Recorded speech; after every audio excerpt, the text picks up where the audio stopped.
kita mau beribadah. Tapi sebelumnya, oh iya Kak, kita nih aku lihat pakai topi cowboy nih, pakai jaket cowboy. Nah, cowboy ya Kak, iya. Hari ini kita temanya ala-ala cowboy. Nah, kalau cowboy itu identik dengan apa ya Kak? Cowboy itu identik dengan berani. Ya, berani, kuat ya Kak.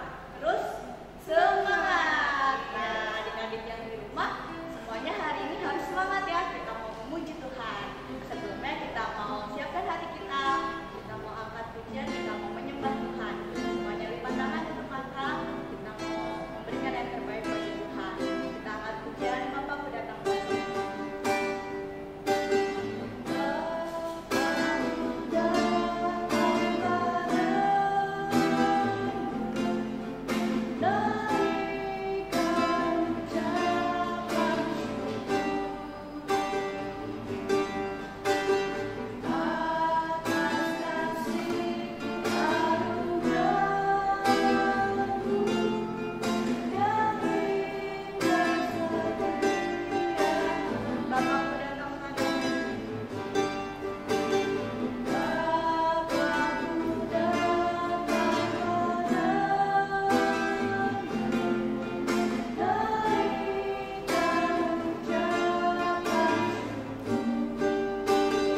berbuah, boleh menjadi syukur Tuhan, dan menjadi berkat bagi orang-orang di sekitar kami ya Bapa. Terima kasih Tuhan Yesus, kami mau siap mendengar firman-Mu, hanya di dalam nama Tuhan Yesus, haleluya, amin. Halo adik-adik. Wah, puji Tuhan. Semuanya sudah memuji dan menyembah Tuhan ya. Semuanya bersuka cita? Wah, pastinya dong. Semuanya pasti bersuka cita. Senyum adik-adik kelihatan loh sampai sini terpancar auranya. Puji Tuhan. Nah, sekarang kita mau mendengarkan firman Tuhan ya. Semuanya duduk yang manis, pasang telinganya. Nah, kita mau sama-sama mendengarkan firman Tuhan. Nah, ini di masa pandemi kayak gini, adik-adik pasti waktunya lebih banyak di rumah ya, betul ya? Nah, pada saat di rumah, adik-adik di sini ada yang pernah nggak ya mengeluh atau bahkan marah-marah karena di rumah nggak ada makanan, mama nggak masak kok. Terus, aduh mau makan lapar, nggak ada makanan. Terus di sini ada nggak ya yang suka ngambek atau marah-marah sama mamanya? Kakak harap nggak ada ya, karena hal itu pernah dilakukan oleh bangsa Israel di zaman dahulu kala. Jadi waktu itu bangsa Israel tuh hidup dengan enak di Mesir, hidup dengan nyaman di Mesir karena ada Bapak Yusuf yang menjadi orang kepercayaan raja di Mesir saat itu untuk mengelola tanah Mesir, sehingga bangsa Israel beranak cucu di tanah Mesir dan hidup dengan sangat nyaman. Lalu sampai ketika raja di Mesir mengalami pergantian. Duduklah seorang raja yang bernama Fir'aun. Dia tidak mengenal tuh akan Yusuf dan keluarganya, tentang jasa-jasa Yusuf buat bangsa Mesir saat itu. Wah, mereka raja itu nggak tahu apa sih yang dilakuin Yusuf, jasa-jasa apa yang telah diperbuat Yusuf untuk bangsa Mesir, sehingga pada saat itu mereka melihat bangsa Israel semakin lama jumlahnya makin banyak. Jadi di Mesir itu jumlah bangsa Israel tuh makin lama makin banyak, sehingga raja takut.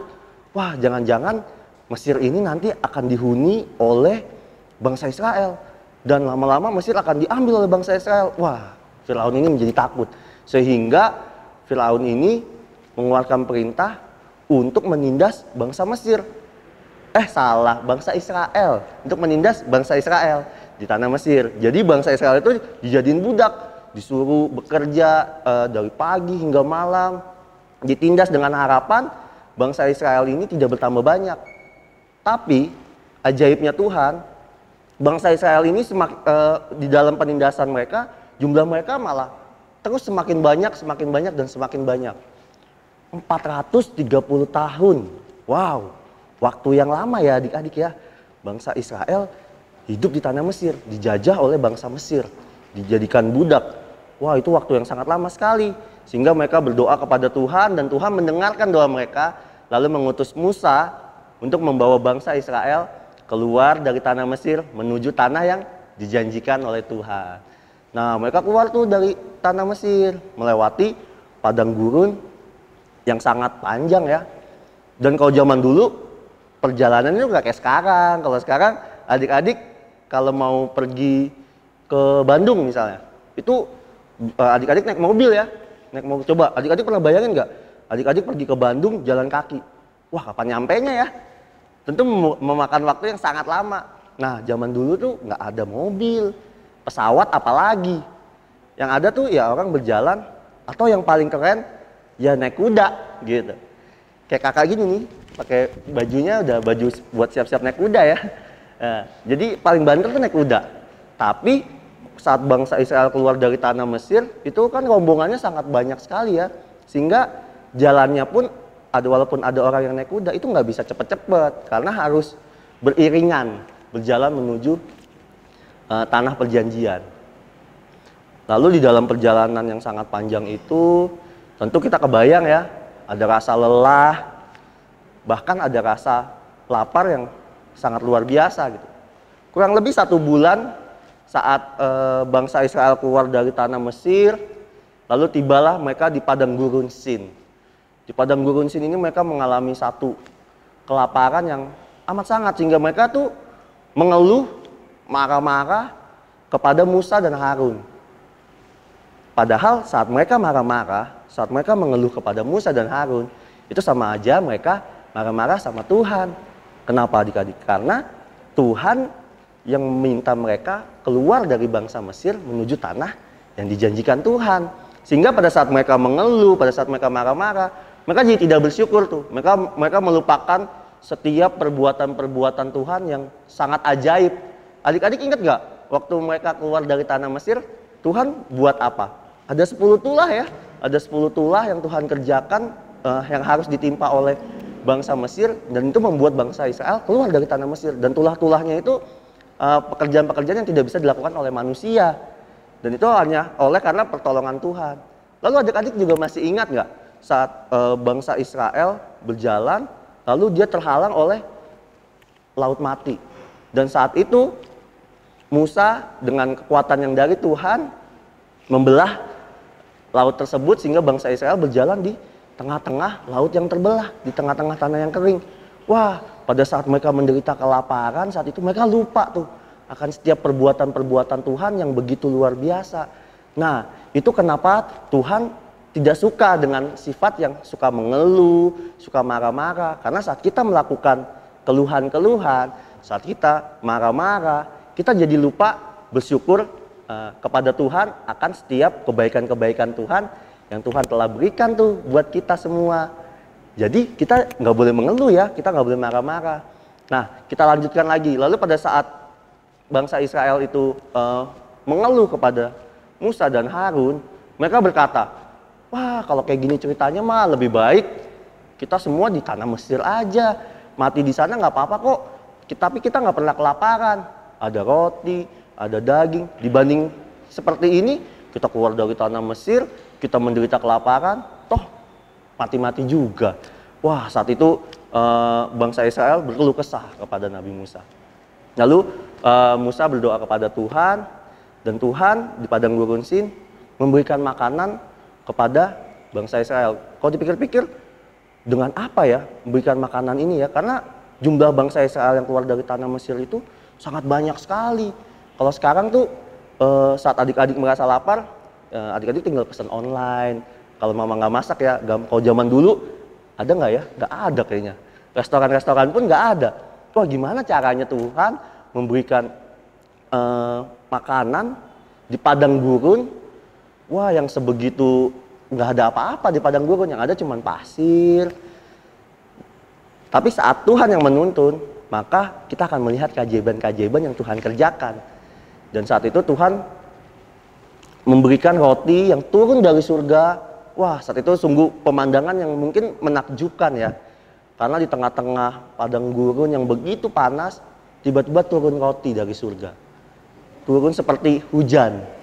Turun kepada bangsa Israel yang jumlahnya sangat banyak. Sehingga bangsa Israel itu tidak lagi menderita kelaparan. Mereka memakan roti tersebut. Alkitab menyebutkan itu mana. Roti yang turun dari surga.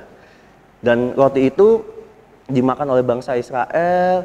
Lalu Musa bilang kepada bangsa Israel, setiap orang hanya boleh mengambil 1 gomer sehari.